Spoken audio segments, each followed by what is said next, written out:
The radio crackled with static, then silence. Captain Marcus Hale pressed his back against the mud wall of the compound, feeling the rough adobe scrape through his torn uniform. Blood seeped from the gash above his left eye, mixing with dirt and sweat. 3 of his men were down.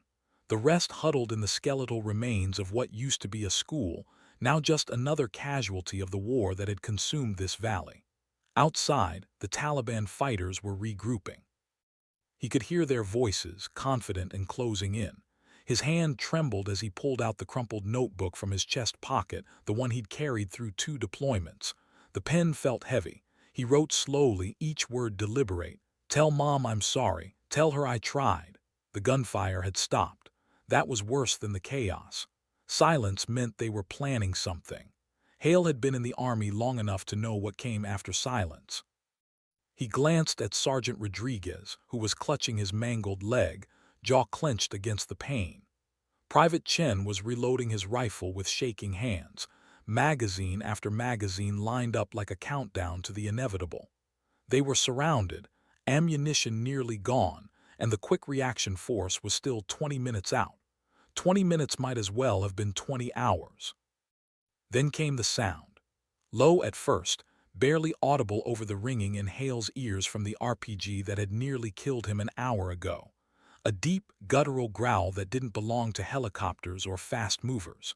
It was older, meaner, designed for one purpose. The A-10 Thunderbolt emerged from the mountain pass like something prehistoric, flying so low that Hale could see the individual panels on its underbelly. But something was wrong. The left wing was shredded, trailing smoke and hydraulic fluid that misted in the thin mountain air. Chunks of metal were missing, exposing the internal framework like broken ribs. The aircraft shouldn't have been flying. Every regulation, every safety protocol said it should have turned back, that the pilot should have ejected and let the bird crash into the rocks. But it kept coming. The Taliban fighters saw it too. Their confident advance stuttered. Some raised their weapons toward the sky, a futile gesture against 30,000 pounds of titanium and fury. The A-10's nose dipped slightly, and Hale saw the 7 barrels of the GAU-8 Avenger begin to rotate. The pilot's voice came through on the emergency frequency, calm and precise despite the damage, despite the odds. "Viper 2-1, what's your position?" Hale grabbed the radio, his earlier despair replaced by something else. Something like hope. The voice belonged to Captain Nora Reyes, call sign Gravedigger. Hale had heard stories about her back at Bagram, most of them dismissive. A female pilot pushing 40, passed over for promotion twice, relegated to escort missions and show flights for visiting dignitaries. The younger pilots called her Grandma, laughing about how she still flew the Warthog when everyone else wanted the F-35. They said she was washed up, holding onto a dying aircraft from a dying era. Command kept her around out of some misguided sense of political correctness, or so the talk went. She'd been in the air when Hale's patrol got ambushed, returning from what was supposed to be a routine reconnaissance flight. Routine until her wingman took heavy fire and had to punch out, until she took the hits meant for him, until half her wing disintegrated under a barrage of anti-aircraft fire. Now she was here, aircraft crippled, systems failing, every warning light in the cockpit screaming at her to abort. She banked hard right and Hale watched pieces of her wing peel away like skin. The hydraulic system was compromised. She was flying on backup systems and pure determination. "Ground unit, mark your position with smoke. Stay low." Her voice never wavered. Hale popped the smoke grenade, purple haze billowing up from their position. The Taliban fighters broke cover, trying to scatter before the inevitable. They weren't fast enough. Reyes came in on a gun run that defied physics and common sense. The GAU-8 opened up with its distinctive roar, a sound like the sky itself tearing apart. 65 rounds per second, each one the size of a beer bottle, each one depleted uranium. The enemy positions disintegrated. Mud walls exploded into clouds of dust and debris. Vehicles flipped and burned. But the damaged wing was creating massive drag. Reyes couldn't pull up fast enough. The A-10 clipped the top of a ridge, the impact sending a shower of sparks and metal fragments cascading down the mountainside. For a moment, Hale thought she was going down, thought he'd just watched someone die saving his life. The aircraft shuddered, dropped 20 feet, then somehow leveled out. More pieces fell away, but the engines kept screaming. She came around for another pass. "You've got more company coming from the north," she reported, her voice tight now, the strain finally showing. "I can give you 2 more runs, maybe 3 if this bird holds together." Hale didn't ask if she should be doing this, didn't suggest she break off and save herself. He'd been a soldier long enough to recognize something beyond duty. This was personal for her, though he didn't yet understand why. The second gun run was even lower than the first. Taliban reinforcements scattered like leaves, but Rays tracked them with surgical precision. The canyon walls rose on either side of her damaged aircraft, leaving almost no margin for error. One wrong twitch and she'd cartwheel into the rocks, adding her name to the long list of pilots who pushed too far. Instead, she threaded the needle, guns blazing, turning that narrow valley into a kill box. The enemy broke. Those who could still move retreated into the caves and hillsides, abandoning their weapons and their wounded. It wasn't just the firepower that drove them off.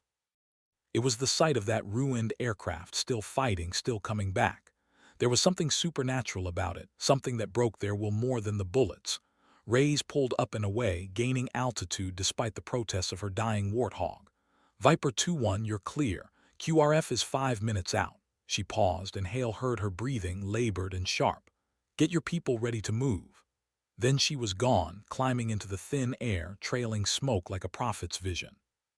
Hale slumped against the wall, the notebook still in his hand. He looked at what he'd written, those words meant to be his last, and felt something shift inside him. 20 minutes later, the quick reaction force arrived in a thunder of rotor blades and shouted orders. Medics swarmed over Rodriguez and the other wounded. An officer approached Hale, took in his 1,000-yard stare and blood-covered face. "You're damn lucky," the officer said. "That A-10 pilot just saved your ass. She's trying to make it back to base now, but half the wing is gone. Towers talking her through an emergency landing." Hale stood, ignoring the pain in his ribs. "I need to be there." The officer started to protest, then saw something in Hale's eyes and nodded. They loaded onto a Black Hawk, and Hale watched the compound shrink below them, watched the smoke still rising from the Taliban positions. The pilot had done that. One person in a broken machine refusing to quit. He'd never even met her. Didn't know why she'd risked everything for strangers on the ground. But he was going to find out. Bagram Airfield was chaos when they arrived. Emergency vehicles lined the runway, foam trucks and ambulances waiting for a disaster that might or might not come.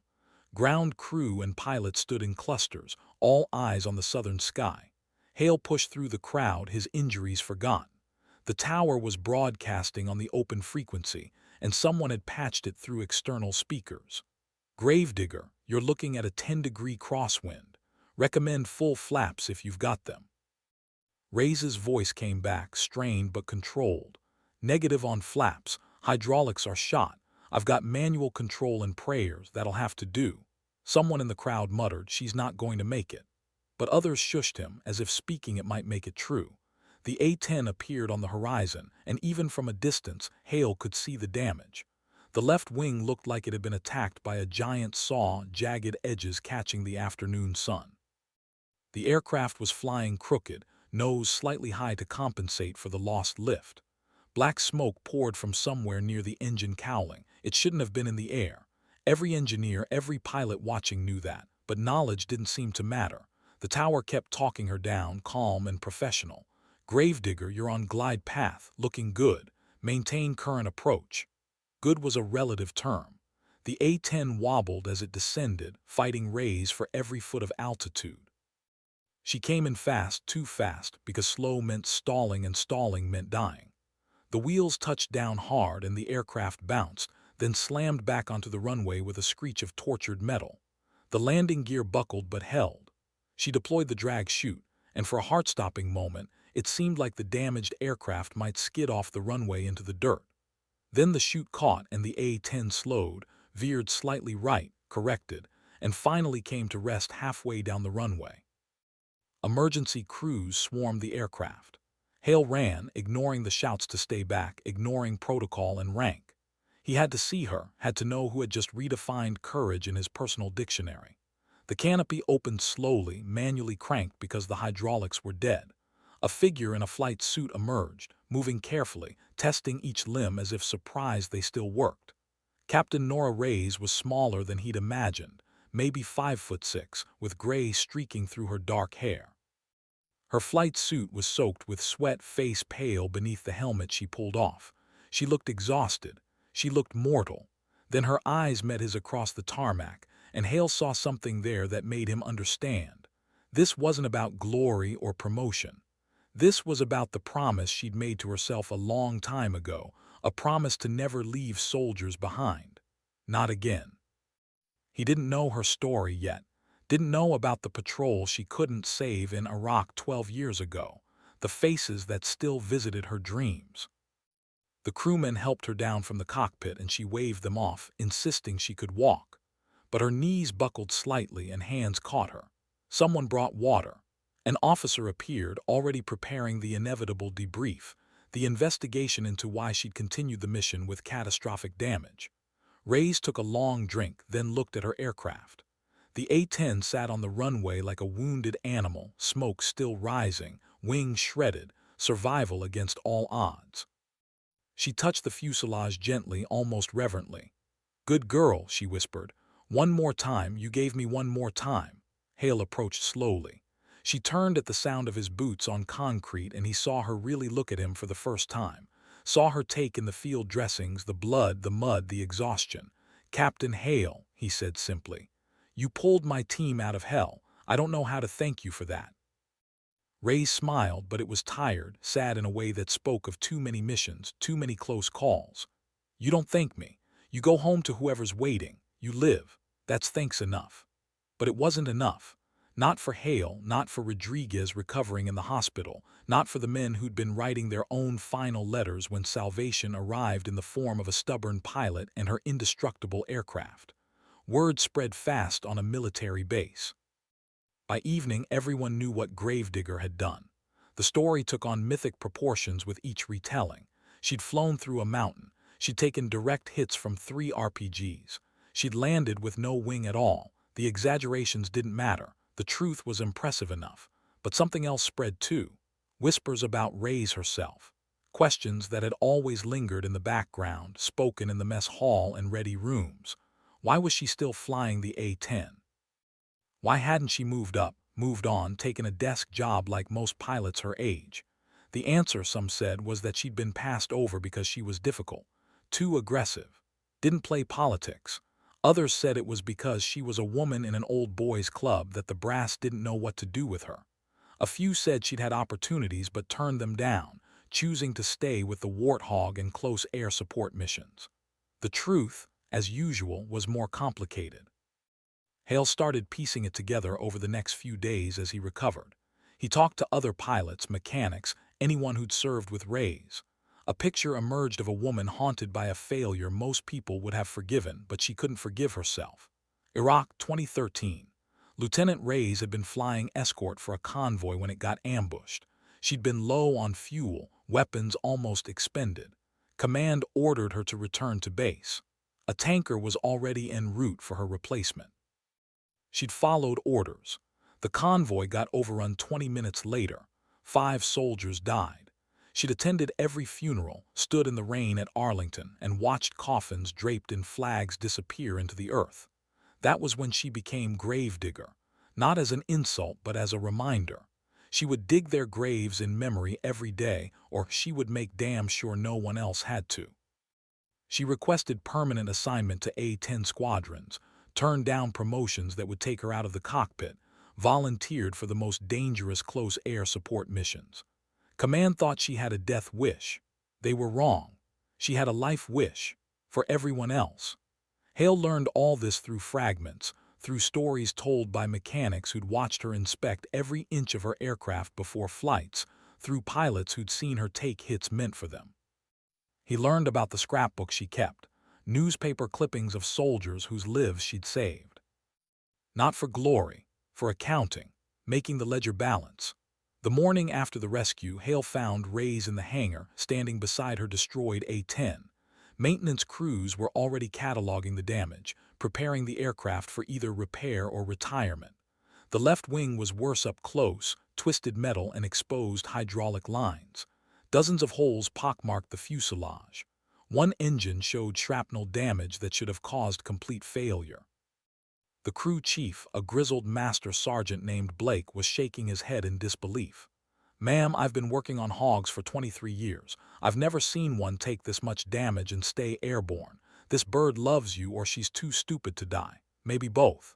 Reyes ran her hand along the damaged wing, fingers tracing the jagged metal. "Can you fix her?" Blake hesitated. "Fix her, maybe. But it'll take months and she'll never fly quite right again. Might be easier to." "Fix her," Reyes said firmly. "Whatever it takes."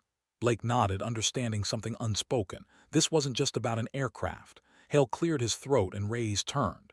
She looked better than yesterday, some color back in her face, but the exhaustion was still there, deep and bone level. "Captain," he said, "I wanted to check on you, see how you're doing." She smiled slightly.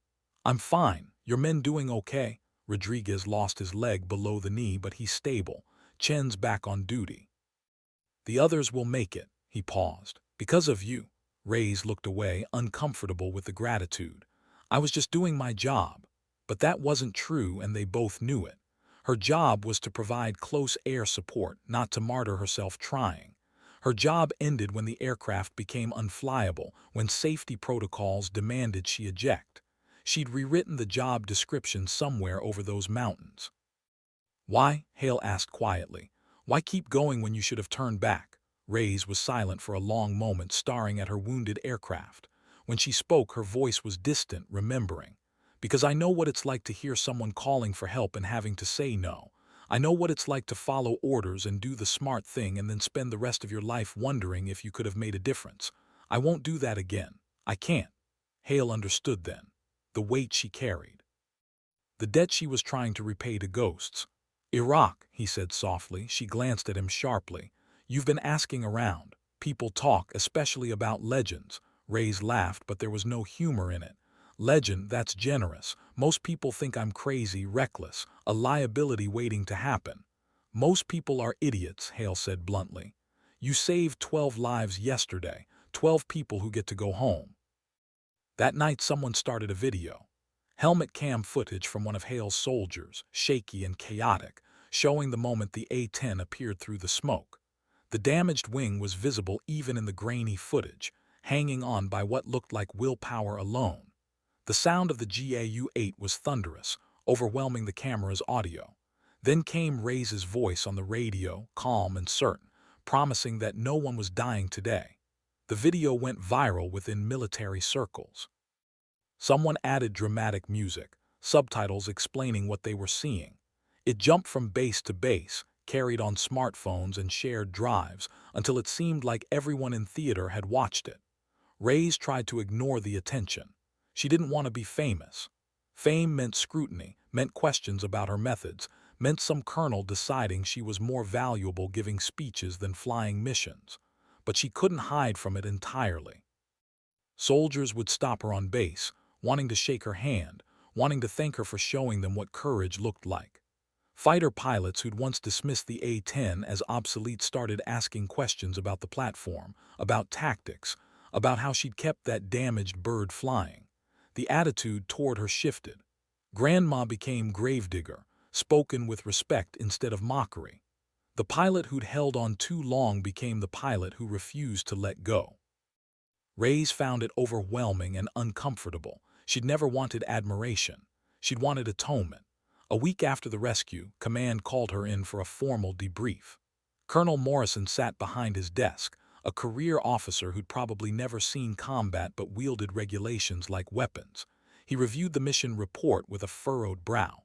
"Captain Reyes, you continued flying after sustaining catastrophic damage. You ignored multiple system failures and warnings. By all accounts, you should have ejected." Reyes met his gaze steadily. "And 12 soldiers should have died, sir." Morrison's jaw tightened. "That's not the point. We have protocols for a reason. What you did was reckless. If you'd gone down, we'd have lost an experienced pilot and had to risk more lives in a rescue operation." "But I didn't go down," Reyes said quietly. The A-10 brought me home, and those soldiers got to go home too. The colonel looked like he wanted to argue further, but a brigadier general standing by the window interrupted. "Colonel, may I?" Morrison nodded stiffly. The general turned to face Reyes. Brigadier General Sarah Chen had risen through the ranks as a transport pilot, had commanded in both Iraq and Afghanistan, and had a reputation for cutting through bureaucratic nonsense. "Captain, what you did was either brilliant or insane. I haven't decided which." She paused. "Actually, I have. It was both. And it worked. Sometimes that's what combat requires. Judgment calls that look crazy until they succeed." Morrison started to protest, but Chen silenced him with a look. She turned back to Reyes. "I'm recommending you for the Distinguished Flying Cross. You'll probably get it along with a reprimand for violating safety protocols. That's military justice for you. Do great things, get a medal and a slap on the wrist." Reyes didn't know what to say. The medal meant nothing to her. The soldiers alive meant everything. "Permission to return to flight status, ma'am." Chen smiled slightly. "Your aircraft won't be ready for months. Until then, you're grounded, but I'm assigning you to training. We need more pilots who understand what the A-10 can actually do, especially in close air support. You're going to teach them." It wasn't a request. Reyes saluted and left, feeling oddly empty. Teaching meant she wouldn't be flying combat missions, wouldn't be in position to help when the calls came in. Someone else would have to answer the radio, make those split-second decisions. But maybe that was the point. Maybe her mission now was to make sure those someone else's were ready. The Distinguished Flying Cross ceremony happened a month later.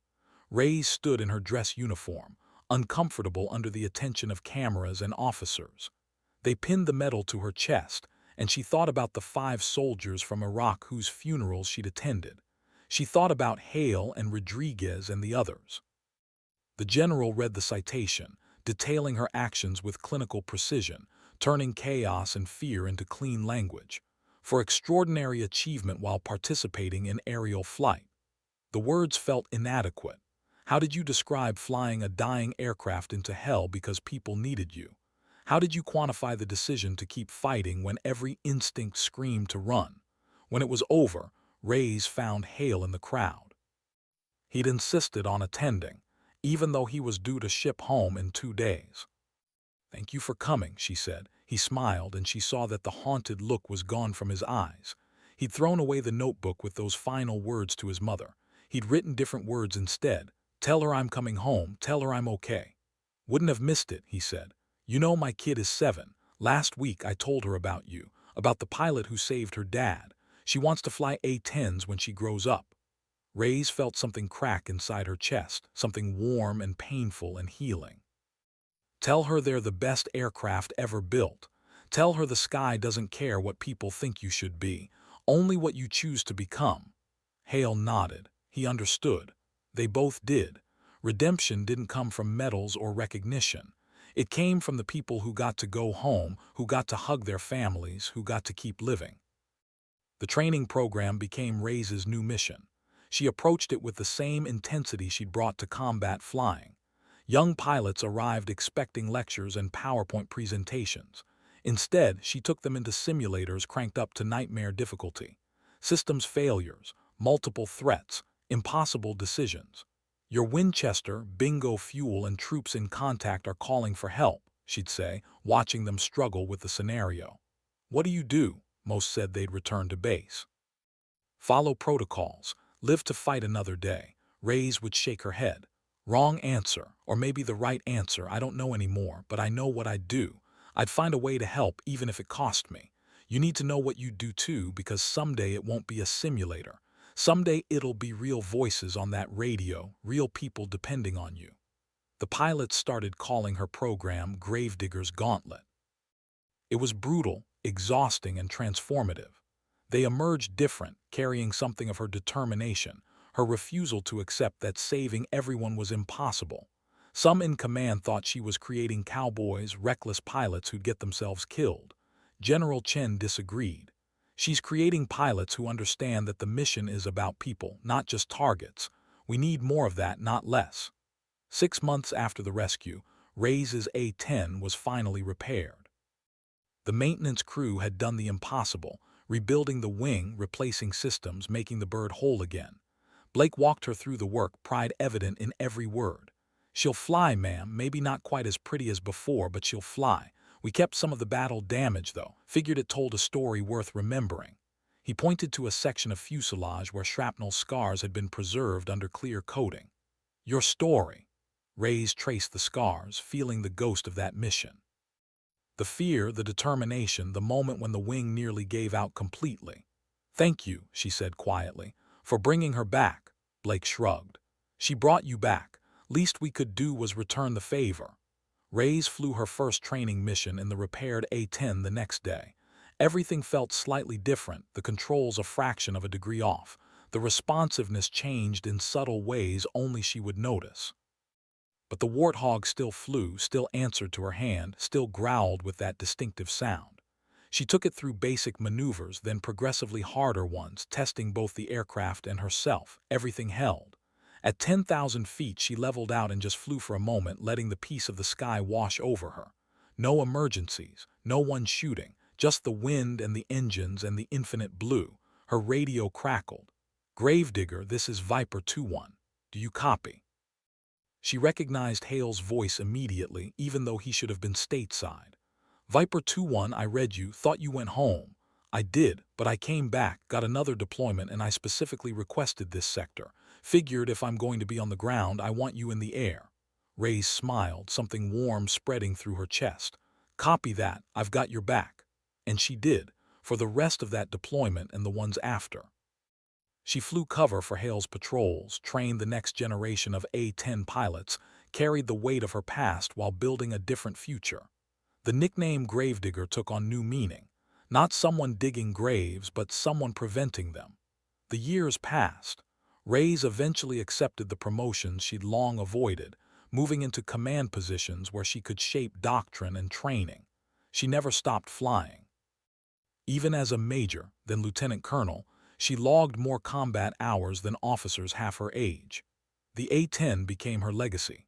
Under her influence, the Air Force reconsidered plans to retire the platform.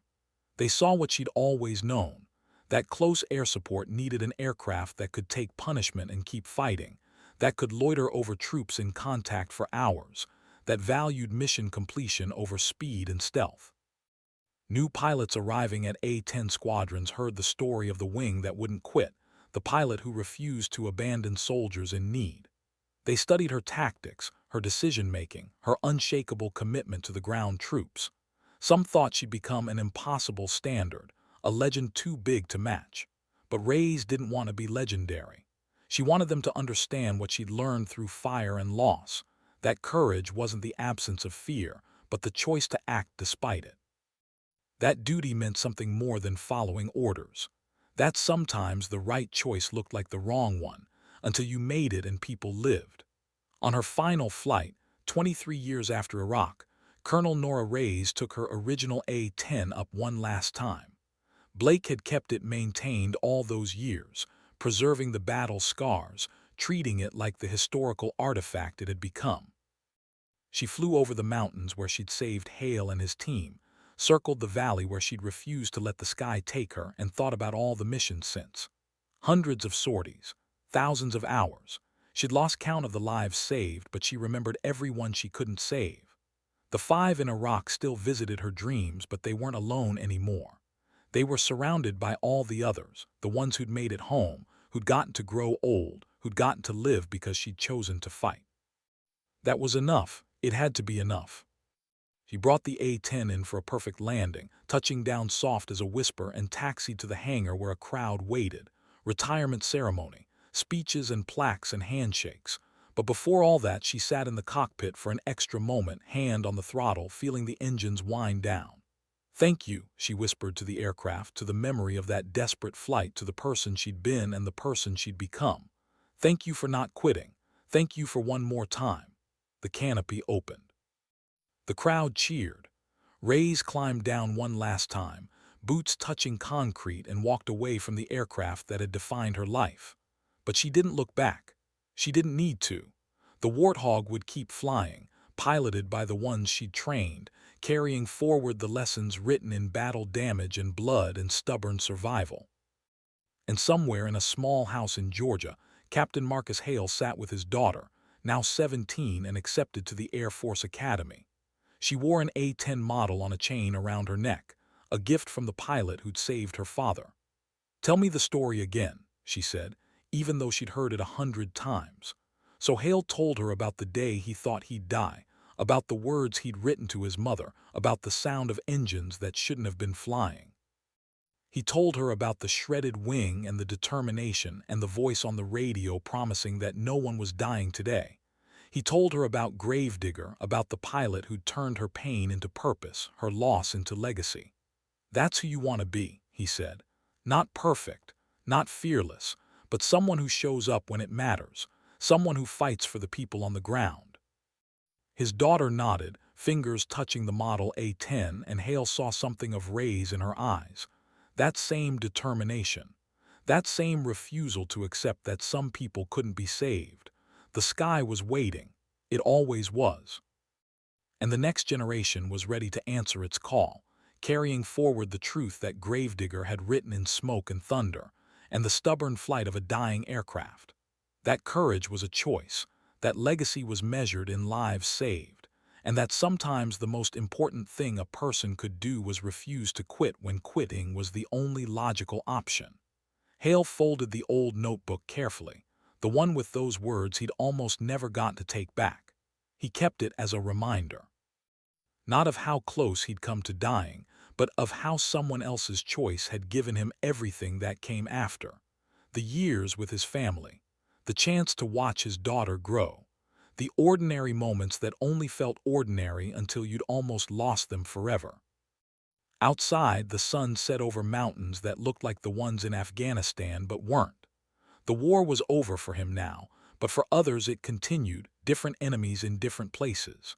And somewhere, pilots were climbing into A-10s, were checking their systems, were preparing to be the voice on the radio when someone called for help. They carried Ray's legacy with them, whether they knew it or not. The understanding that the aircraft was just metal and fuel, but the choice to use it for something beyond yourself was what made you a pilot. That night, Hale's daughter fell asleep reading about close air support tactics, about the physics of titanium bathtubs and depleted uranium rounds, about the ungainly aircraft that had saved her father and defined her dreams. And in her sleep she flew. Not in sleek fighters or stealthy bombers, but in the Warthog, that ugly, beautiful machine that refused to die. She flew low over mountains, answering calls for help, keeping promises to people she'd never meet.